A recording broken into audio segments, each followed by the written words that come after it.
If you've been following my recent content, you'll notice that I've been talking a lot about the 2020s, the 1990s, the 1980s, the 2000s. And one thing I haven't really spoke about is the 2010s. And I have I have my opinions on the 2000s, on the 2020s. For the most part, I think the 2000s was garbage, and I think the 2020s was trash. And I think the 2020s is terrible, quite frankly. But as I start reflecting on the 2010s, I'm not sure that I share the same pessimism about the 2010s as I do with all these other decades. When I look back on the 2010s, honestly, there's a lot of things I truly liked about the 2010s. And don't get me wrong, there's a lot of things I didn't like, but I would say that low key, the 2010s, man, there's some good things that happened in this decade. The 2010s, at first I thought it was the decade that forgot itself, but when I start kind of really reflecting on it, the reality is there's some pretty kick-ass shit that came out of the 2010s. And so I'll start with one thing that I think is both good and bad, and I think it all depends on the eye of the beholder. But I would say that, the first thing you would see is you saw the rise of Spotify, and you saw the rise of Netflix. You saw the rise of streaming. Basically, streaming was happening before, but it was done mainly illegally. But then you saw the record companies and the movie companies, and they started to figure out the new world, this new electronic world where file sharing was a part of it. So rather than fighting the world, they created Netflix and they created Spotify. And I'm not saying that those are necessarily good things, but what I am saying is this was a big part of the 2010s identity. But from Spotify and from that kind of world, we saw also something, this is what I really loved about the 2010s, was we saw the rise of podcasting. We saw the rise of people being able to have long-form conversations that were written by nobody but themselves. We saw the rise of conversation where it wasn't just one person being told what to say, like when we followed the news or when you would watch anything on television, it was always, obviously somebody was scripting it. But in the 2010s, we saw the rise of the long form. We saw the rise of the Joe Rogans, right? We saw the rise of the Joe Rogan experience, and we saw the rise of the conversation and the art of conversation.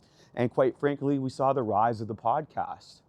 And for me, podcasting and long form thoughts and unpacking ideas, I think was revolutionary. And I think when we look back on the 2010s and we think about, what was some of the good stuff that came out of the 2010s, the first thing I'm thinking about and the thing I love the most is podcasting, is the long form content. Now, on the flip end of that, we also saw the rise of TikTok and Instagram, and we saw the rise of the opposite thing happening. We saw the rise of the goldfish attention span.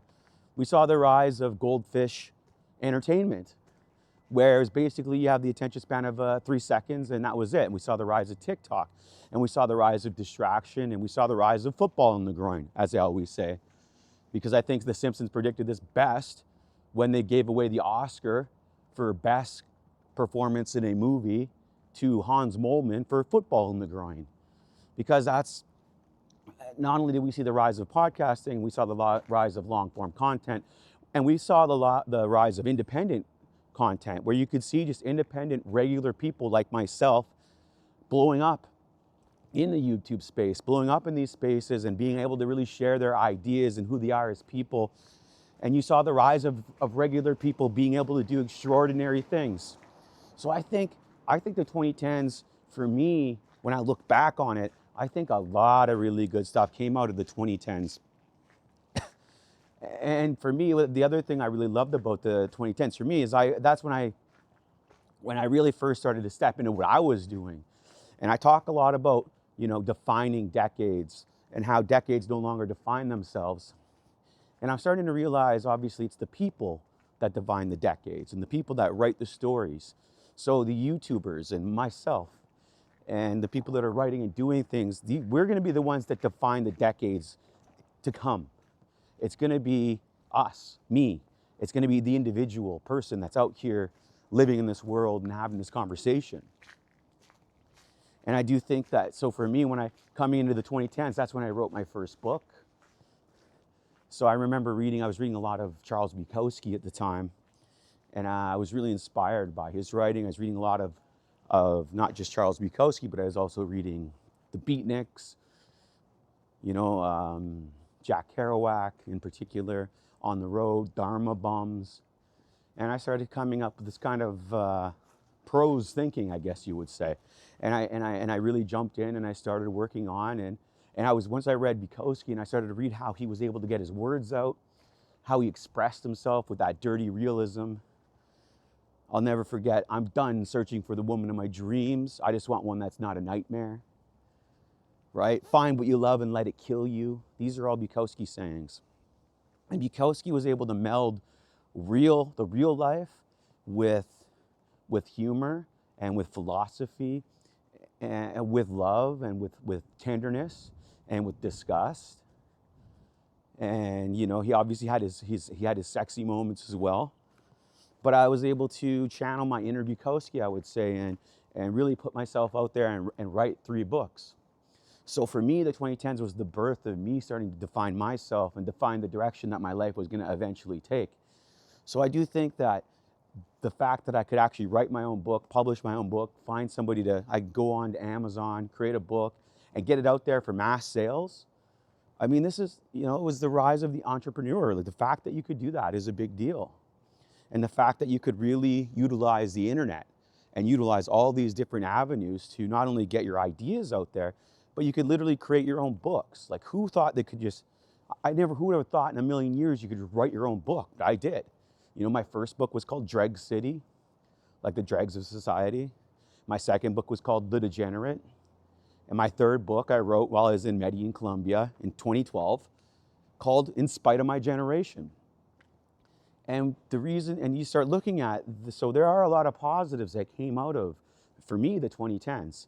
The fact that I could do all these things, and the fact that you could get your ideas out there, the fact that you were no longer forced to listen to whatever was on the mainstream news. So for me, the 2010s I would say it was the rise of the entrepreneur. It was the rise of people being able to take the narrative and run with it.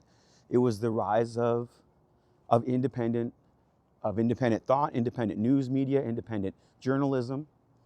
And it was really a revolution when it comes to that, a revolution in that area.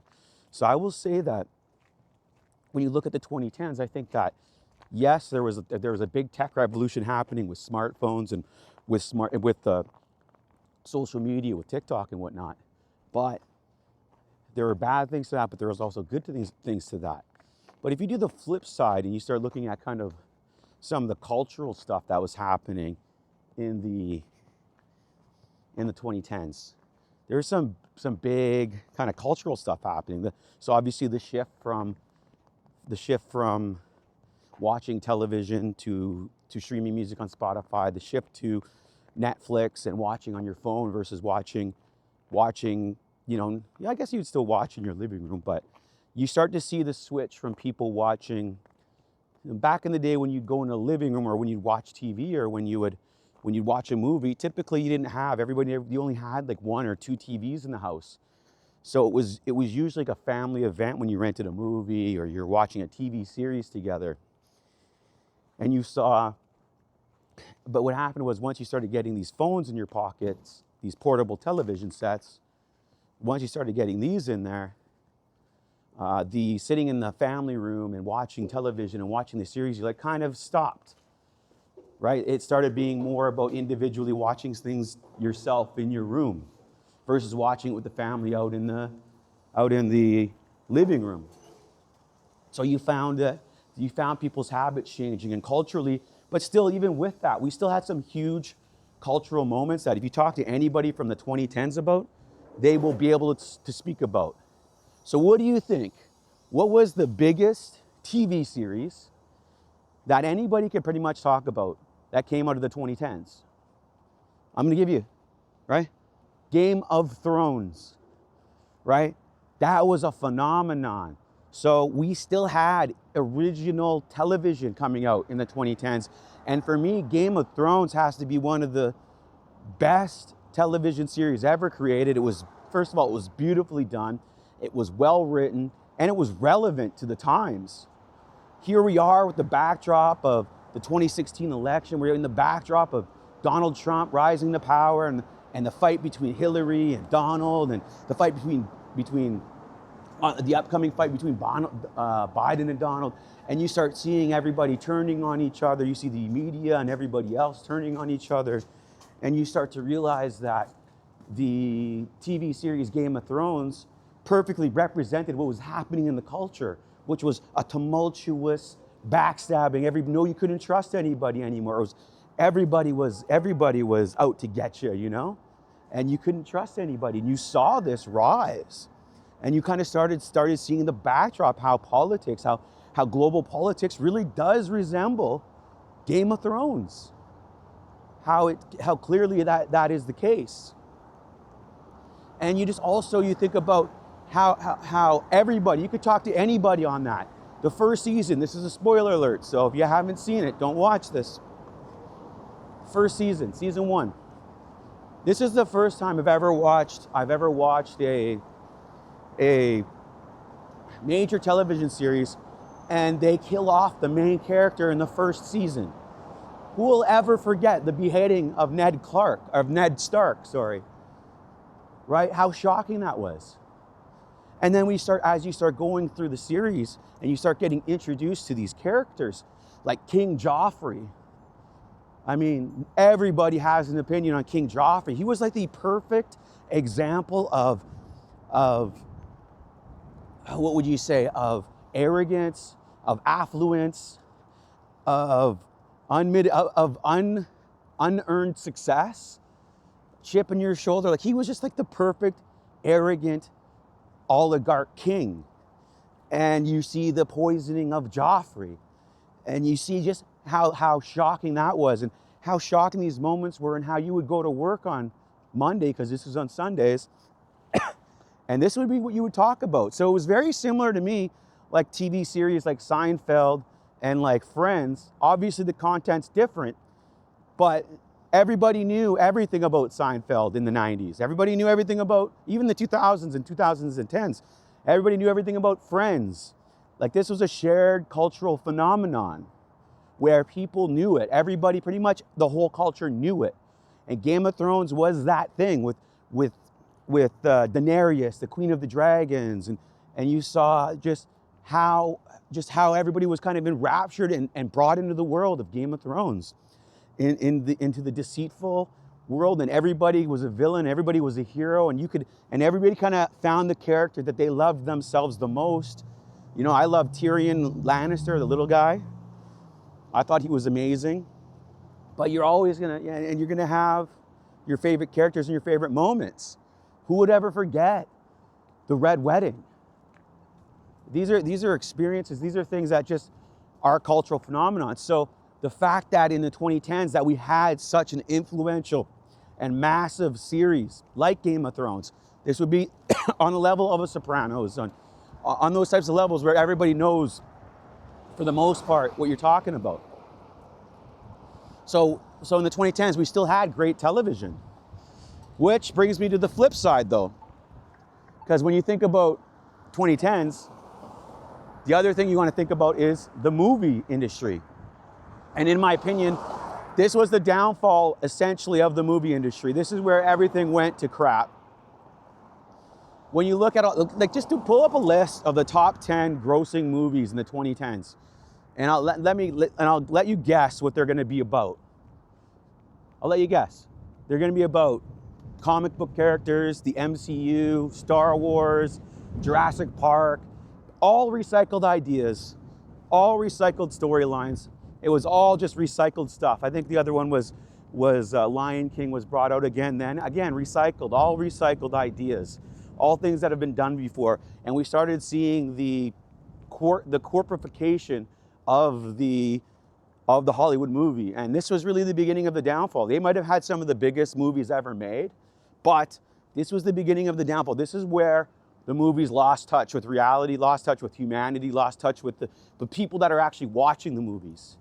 So you see this great cultural phenomenon like Game of Thrones, but on the backdrop of this is the Hollywood movie industry completely falling apart and completely just lame. So that's one of the things that I find to be one of the most interesting things, is just how fast the industry dropped from out of the bottom. And from there, we start looking at, as I said, we start looking at the world of politics, and we start seeing that this was the beginning of a great divide, I would say.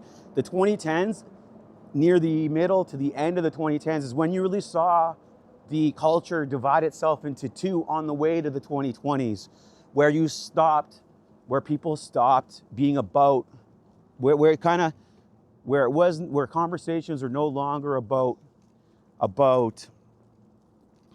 trying to understand and find out what the truth of a subject was, and it became more about whose team were you on?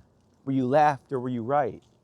And this is where we saw the big divide happen in the 2010s. So this is something that I think will be studied for years and years to come, is how the 2010s was truly the beginning of the great divide of people. And this is the divide of America, of Americans from left to right, of Canadians from America, of Canadians that are left and right from each other, from the West and from Europe. And you start seeing that this is when some of the greatest divides really started to begin. You started seeing the birthplace of all the future stuff that was to come, right? You started to see really backtrack, and you started to see division amongst the culture, division amongst, people, whether based on skin color and based on political ideas and whatever you thought politically. And you saw that this was the beginning of the Great Divide. So I do think that the 2010s will also be remembered as the decade of the Great Divide, of the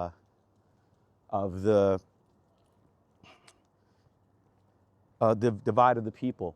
So this is why by the end of 2030, the goal has to be is how do we bring the people back together again? How do we bring individuality back together again? And I do think that number one is getting back to thinking for yourself and utilizing social media for what it's meant to be used for, and not utilizing it as something as your catch-all for information, for news media, and starting to really get back to individual thought, thinking for yourself and doing your own research. I think this is something that as we move into the 2020s and into the 2030s, we're going to start seeing a little bit more of a push for people to start kind of thinking for themselves again. And I think that's an important segue, because we see what happens when people don't think for themselves, when people just go with the flow, or people just follow whatever is trending on the internet or trending on Twitter or trending on the media, whatever the people repeat over and over again. We see what happens. So I think this will be the 2020 going into the 2030s. This will be the great shut off, the great turn offing, where you turn off the TV, where you turn off the internet, where you turn off your smartphone, where you turn off social media. Right? It's funny that I'm here doing this. I'm trying to put myself out of a job, because obviously YouTube is social media. One other thing I wanted to talk about, why I think the 2010s was possibly a great decade, was the athletic feats that were happening. This is where we saw, Tom Brady winning 3 Super Bowls. This is where we saw the Chicago Cubs win the World Series for the first time in a million years. Right? This is where we saw Tiger Woods win the 2019 Masters. And we saw a lot of great athletic achievements happening along the way. I know there was a huge upset in football in England, I believe. I think it was Leicester. Some small club team ended up winning a big, big title. But we also saw the rise of LeBron James. And so you started seeing there was characters that were defining themselves in this decade still. So you started seeing people redefining themselves. Now, at first, I was a huge LeBron fan. I loved the Cleveland Cavaliers, and I loved how he was, and I loved the kind of player he was. It wasn't until the 2020s that I really stopped being a LeBron fan. But early on in his career, in the 2010s, I was a huge LeBron fan. I was one of the guys saying he's one of the greatest of all time when it comes to basketball players. So, but this was, so you saw people defining themselves. You could even go to looking at like the Beyonce Knowles. You could look at the Tay Swifts. These were the big pop acts that were coming. It's like very definitive. You know, Beyonce's Beyonce, Taylor Swift's Taylor Swift. So, you know, you did see this defined. You could say Lady Gaga was huge in the 2010s, but you could still see this. You saw the rise of, you know, people being, you know, bigger than life. And you did see that there was a kind of a resurgence where the decade was definitely expressing itself and trying to really try to find its identity. And I think that there was many things that happened in the decade that actually allowed it to really define itself and for it to kind of, you know, and it really set the table for everything else, good and bad, to come. So when I look back on the 2010s, I look back with a cautious optimism, because without the 2010s and the rise of podcasting, the rise of YouTube, that was another thing. YouTube had a huge, massive rise, and it's rising more and more every day. But YouTube is basically me, you, people that are able to express their individual thoughts based on me, based on my unique perspective on the world.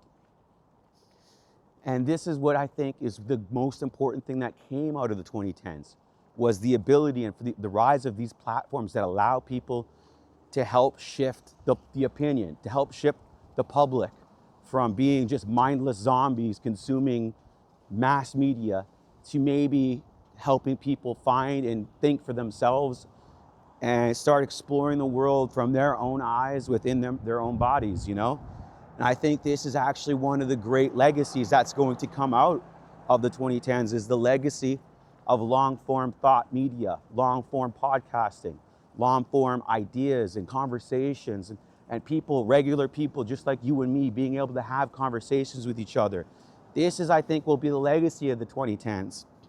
So when I think back on the 2010s, do I think the 2010s were a great decade? You goddamn right I do. 2010s kicked ass, man. Now that I think about it, the 2010s really did kick ass. There was a lot of great things that came out of the 2010s. And I think that as we are getting through the 2020s and we're watching kind of what the world could turn into, and when you compare the 2020s to the 2010s, there's no question was better. But for me, there's still hope, you know? I think the 2010s means there's still hope. We can still get out of this thing that we're in. We still have a lot of tools at our fingertips that we can use to move the world in the direction of individualism, in the direction of people being themselves and finding things that interest them and pursuing an interest-based life versus a money-based life. And I'm not saying money is bad, but I'm saying let your interest bring the money in for you. So I think that the 2020s, when we look back at the 2010s, when we look back at the 2010s, it will be looked back as a resurgence. And I think that it'll bring hope. And as we get out of the 2020s into the 2030s, we'll look back on the 2010s with fondness on many things, and we're gonna have some things we don't like as well. But I think at one thing that the 2010s brought with it was hope, and that things can change and individuals can be themselves, and there is an opportunity for us. So that's what I think, man. I think the 2010s is a reminder of how great decades can be. And sometimes because we had our heads so far up our cell phones' butts, we couldn't maybe necessarily see it and recognize it. But I do think that there's greater decades on the way. And I look forward to participating in helping shape the expression of the decades to come. And I hope you do the same for yourself. Let me know your thoughts. I'm a membership. It's $4.49 a month. Any member that joins, is very helpful. Helps me continue this journey of self-discovery, of analyzing the future and the past, and figuring out what's going on in the now. That's it. I'm Matt Ross. I'm the Known Wolf.